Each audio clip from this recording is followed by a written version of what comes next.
Global Degree College Peshawar introduces online classes for FSC students under the supervision of its founder, Engineer Muhammad Salim Khan. For more updates, please subscribe our channel. Bismillahirrahmanirrahim. Today we are going to discuss ideal gas equation or general gas equation. General gas equation.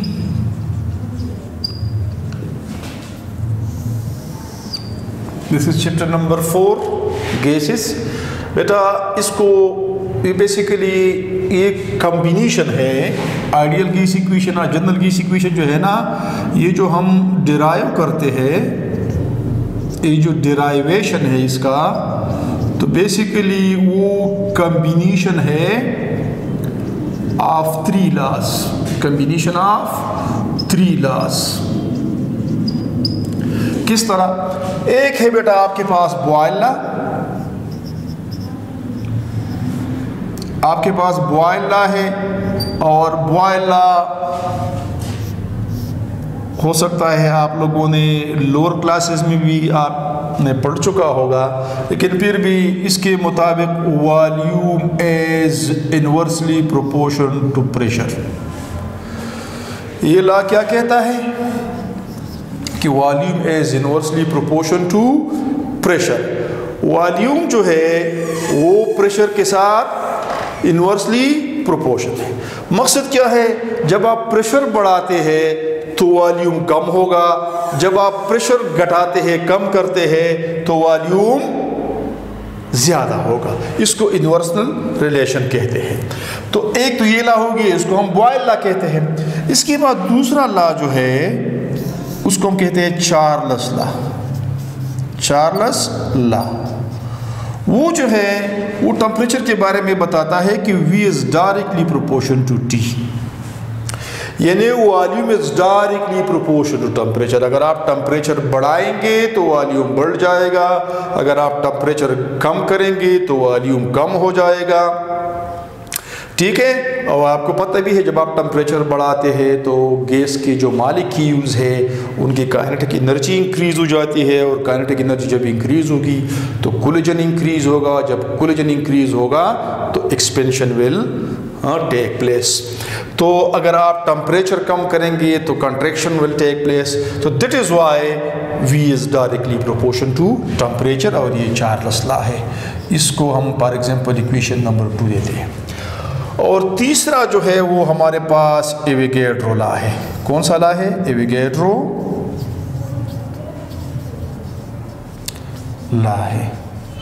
Avogadro law वो basically quantity of the gas के बारे में बताता है कि V is directly proportion to N। लेकिन एक बात मैं भूल गया, V is inversely proportion to P, लेकिन एट कांस्टेंट T।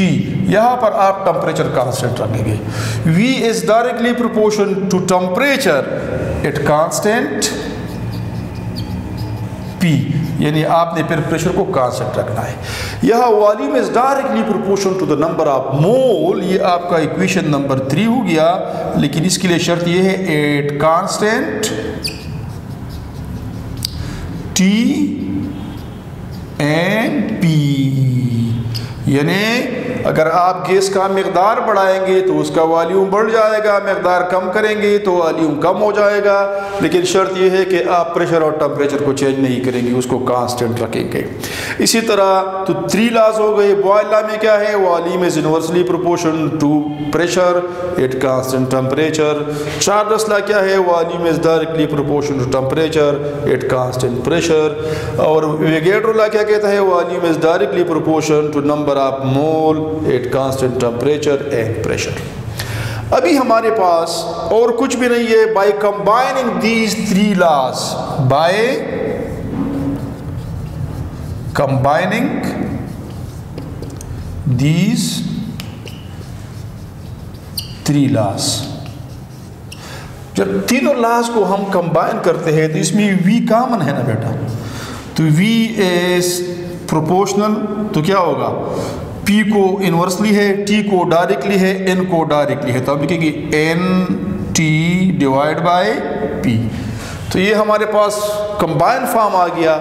अभी इस कंबाइन फॉर्म को ये हमारे पास क्या आ गया, V is directly proportion to NT and inversely proportion to P pressure. अभी यानी हमने कुछ भी नहीं किया, सिर्फ इन 3 लॉज को या इन 3 इक्वेशन को हमने कंबाइन किया, और जब हमने कंबाइन किया तो हमारे पास ये इक्वेशन बन गया NT ओवर P।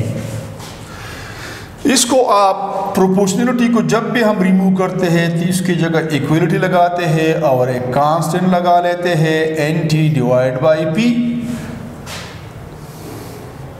या इसको रीअरेंज करें, P को इधर ट्रांसफर करें, PV is equal to NRT।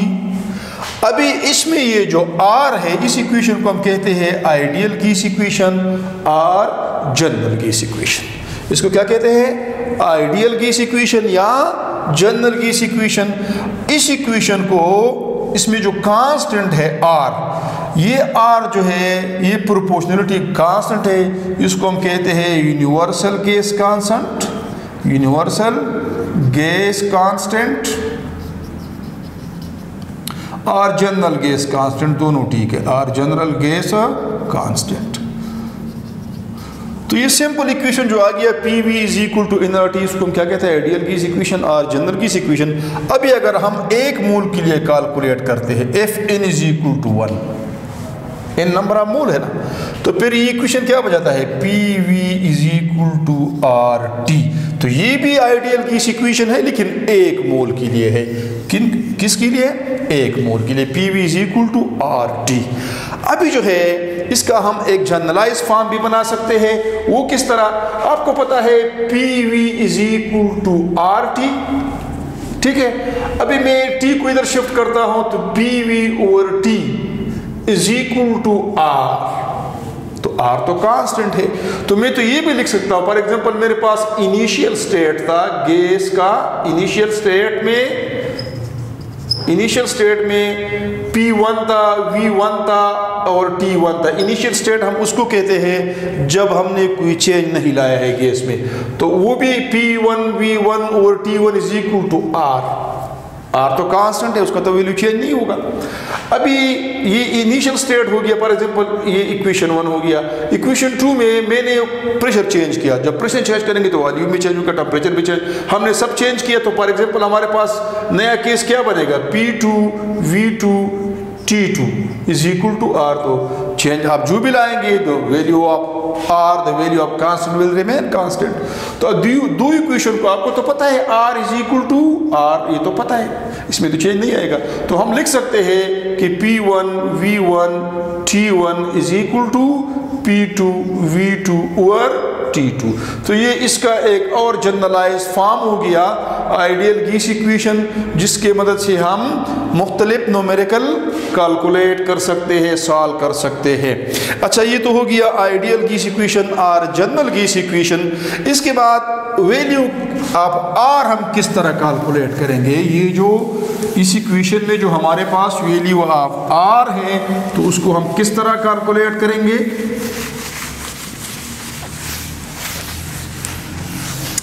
अभी आपके पास तो इक्वेशन आ गया PV is equal to NRT, ये हमारा क्या है, आइडियल गैस इक्वेशन है। क्या है बेटा, आइडियल गैस इक्वेशन है।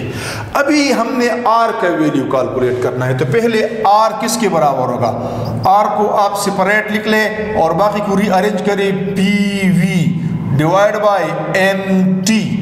अभी हमारे पास R का वैल्यू किसके बराबर है, अगर हमें P की वैल्यू मालूम हो, हमें V की वैल्यू मालूम हो, हमें N मालूम हो और T मालूम हो, तो हम कैलकुलेट कर सकते हैं। तो यूजुअली हम इसको पहले STP पर value of R at STP किस तरह कैलकुलेट करेंगे। अभी आपको पता है R is equal to PV over NT, ठीक है बेटा। अभी हमारे पास P क्या है, स्टैंडर्ड प्रेशर क्या होता है 1 atm, STP पर 1 atm। अच्छा, दूसरी बारीकी चीज, वॉल्यूम, स्टैंडर्ड वॉल्यूम क्या होगा, 1 मोल का वॉल्यूम क्या होगा STP पर, आपको पता है 22.5 4 डेसीमीटर क्यूब है, ये भी हो गया। अच्छा, नंबर ऑफ मोल स्टैंडर्ड क्या होता है? 1 मोल होता है ना, क्या होता है? 1 मोल। और स्टैंडर्ड टेम्परेचर क्या होता है बेटा? वो 0 डिग्री सी या 273 केल्विन। तो हमारे पास तो ये वैल्यू मौजूद है। तो अभी आप इसमें R = P की वैल्यू क्या है? 1 ATM। अच्छा, V की वैल्यू क्या है? Multiply by 22.4 decimetre cube. इनकी वैल्यू क्या है? 1 मोल। और T की वैल्यू क्या है? 273 केल्विन। अभी सिंपली इसको 1 से मल्टीप्लाई ही आएगा, तो 22.4 डेसीमीटर क्यूब को आप जो है ना 273 केल्विन पर या 273 पर आप डिवाइड करें तो आपके पास आ जाएगा इसका वैल्यू 0.0821। आप खुद भी कैलकुलेट कर सकते हैं। इसको 1 में ज़रब दे दो, इसको भी 1 में, फिर इसको इस पर करो तो इसका आंसर आ जाएगा 0.0821। अब यूनिट कहाँ से आएंगे? ATM पहले से मौजूद है ऊपर, DMQ भी मौजूद है तो वो भी डाल दो। ये नीचे है तो यहाँ लिखेंगे मोल, ऊपर लाएंगे लेकिन इस पर लिखेंगे पर मोल। हाँ, केल्विन नीचे ऊपर लाएंगे जिसको केल्विन, तो ये क्या होगा? 0.0821 ATM DMQ पर मोल पर केल्विन। ये R का वैल्यू आ गया। लेकिन किस सिस्टम में? इस TP पर। किस पर? इस TP की बुनियाद पर इसका वैल्यू है 0.0821। ठीक है। अभी जो है नेक्स्ट हम जो है ना वैल्यू ऑफ R कैलकुलेट करेंगे, लेकिन वो इस TP पर नहीं, वो SI सिस्टम में कैलकुलेट करेंगे। किस सिस्टम में? सिस्टम इंटरनेशनल में। किस सिस्टम में? सिस्टम इंटरनेशनल में। तो आप 8 इधर क्या लिखेंगे? Value of R in SI system. ठीक है। अभी आपको पता है प्रेशर 1 ATM प्रेशर कितने ये जो लेंगे तो फिर आप न्यूटन पर मीटर स्क्वायर में लेंगे ना प्रेशर। सिस्टम इंटरनेशनल में ये जो है ना बेटा, हाँ, ये हमारे पास 1 ATM, पहले इसको ज़रा चेक कर लेते हैं। 1 ATM प्रेशर किसके बराबर होता है? ये 10, 13, 25 न्यूटन पर मीटर स्क्वायर। अगर आप ATM को न्यूटन पर मीटर स्क्वायर में कन्वर्ट करेंगे तो सिस्टम इंटरनेशनल में ये बराबर है 10, 13, 25 न्यूटन पर मीटर स्क्वायर। हो गया। अभी दूसरा चीज़ इसमें वॉल्यूम है। वॉल्यूम वहाँ हम मीटर क्यूब में रहते हैं। SI सिस्टम में हम वॉल्यूम मीटर क्यूब में रहते हैं। तो आपके पास 22.4 DM क्यूब है ना, तो इसको अगर आपने मीटर क्यूब में कन्वर्ट करना है तो इसको 1000 पर डिवाइड करें। किस पर? 1000 पर डिवाइड करें तो इससे आ जाएगा 0.0224 मीटर क्यूब। यानी SI यूनिट जो है वॉल्यूम का वो क्या है? वो मीटर क्यूब है। तो हमने इसको मीटर क्यूब में कन्वर्ट किया। बाकी जो आपके पास नंबर ऑफ मोल है वही 1 मोल, हाँ, वही है। टेम्परेचर भी वही है 273 केल्विन। 273 केल्विन। इसके अलावा आपने वही फार्मूला दोबारा इस्तेमाल करना है और फार्मूले में आप डाल दें R = PV/NT। तो हमारे पास वैल्यू क्या आता है? प्रेशर क्या है? प्रेशर है 10, 13, 25 newton per metre square multiplied by volume क्या है? 0.0224 मीटर क्यूब। ठीक है। Divided by 1 mole multiply by 273 kelvin. इसको हम मोबाइल से भी कैलकुलेट कर सकते हैं। हाँ, आप जो है ना अगर हम इसको कैलकुलेट करना चाहे तो इसके जो है ना ये 10, 13, 25 न्यूटन पर मीटर स्क्वायर को ज़रा देते हैं 0.0224 में और 273 पर डिवाइड करते हैं तो इसका जो आंसर आएगा वो answer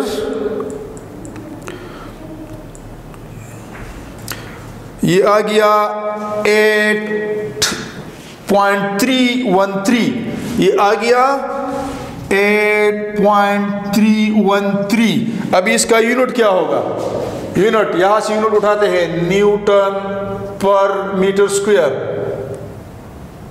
into metre cube, mole वाला पर मोल, और ये पर केल्विन।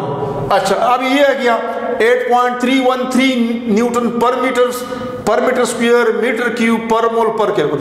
अभी इस मीटर और इस metre in multiplication power are added. इसको अगर आप मजीद सिंपल करना चाहते हैं तो ये आ जाएगा 8.313 न्यूटन मीटर स्क्वायर है, लेकिन पर मीटर स्क्वायर है और ये क्यूब है, तो इससे आ जाएगा न्यूटन मीटर, और ये होगा पर मोल, और ये होगा पर केल्विन। अभी हमारे पास ये जो आर का वैल्यू आ गया 8.313 न्यूटन मीटर पर मोल पर केल्विन। अभी आपको पता है कि न्यूटन मीटर किसके बराबर होता है? वो जॉल के बराबर होता है। तो एक और यूनिट आ गया 8.313 जॉल पर मोल पर केल्विन। ठीक है, 8.313 जॉल पर मोल पर केल्विन।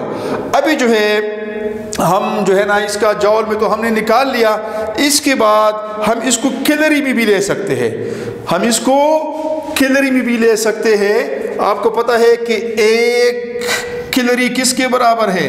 ये है एक कैलोरी बराबर है 4.184 जाउल के बराबर है। 1 कैलोरी में कितना जाउल होता है? 4.184 जाउल।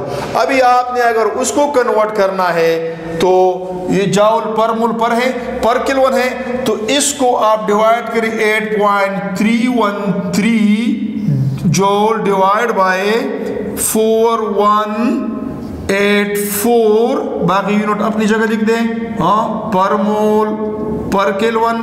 तो इससे क्या आता है, कैलकुलेट कर लेते हैं।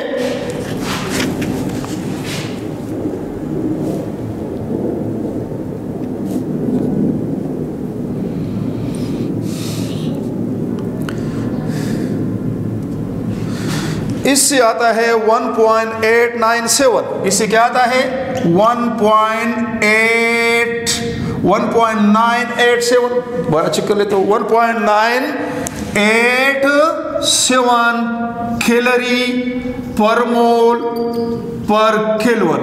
तो ये अभी आपकी मर्जी है, आप जाउल पर मोल पर केल्विन में लेना चाहते हैं, आप कैलोरी में लेना चाहते हैं, आप न्यूटन मीटर पर मोल पर केल्विन में लेना चाहते हैं, और या आप ये पहला वाला लेना चाहते हैं। तो ये डिफरेंट यूनिट्स हो गए इस आई सिस्टम में।